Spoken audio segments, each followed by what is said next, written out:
हमारे पास 2 शिकारी हैं जो पानी के अंदर जाएंगे और वो छोटी मछली को पकड़ के लाएंगे, जिससे हम बड़ी मछली पकड़ेंगे। और हमारे साथ कुछ अपने आप में शिकारी हैं, इस काम को अंजाम देंगे। तो दोस्तों आगे हम देखते हैं वो कैसे करते हैं।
शायद हो सकता है छोटी मछली हो, थोड़ी चाल हुई है कुछ, हम उसे देखेंगे।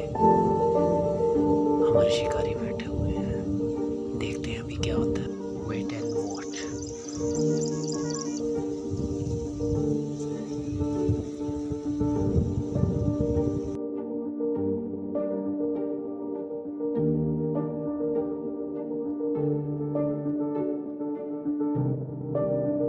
Is the big fish। अभी अभी एक बहुत बड़ा शॉल मारा है, तकरीबन 7-8 किलो का है और तकरीबन 2.5 से 3 फुट लंबा है। हो सकता है ज़्यादा का भी हो या कम का भी हो सकता है, राइट क्वांटिटी नहीं मुझे पता। लेकिन एक चीज़ जो मुझे बड़ी दुखद और बुरी लगी वो है छोटी मछलियों को पकड़ना और फिर उनका मर जाना। क्योंकि अगर छोटी मछली नहीं रहेगी तो बड़ी मछली कहाँ से आएगी। इसलिए मैंने बड़ी मुश्किल से एक शिकारी को मनाकर छोटी मछली फेंक रहा हूँ दोबारा पानी में, क्योंकि आधे से ज़्यादा उनसे मर चुकी हैं। क्योंकि ये अगर छोटी नहीं रहेगी तो बड़ी भी कहाँ से आएंगी, ये देखिए। इसलिए अब इन्हें आज़ाद करते हैं और खुदा माफ़ करे।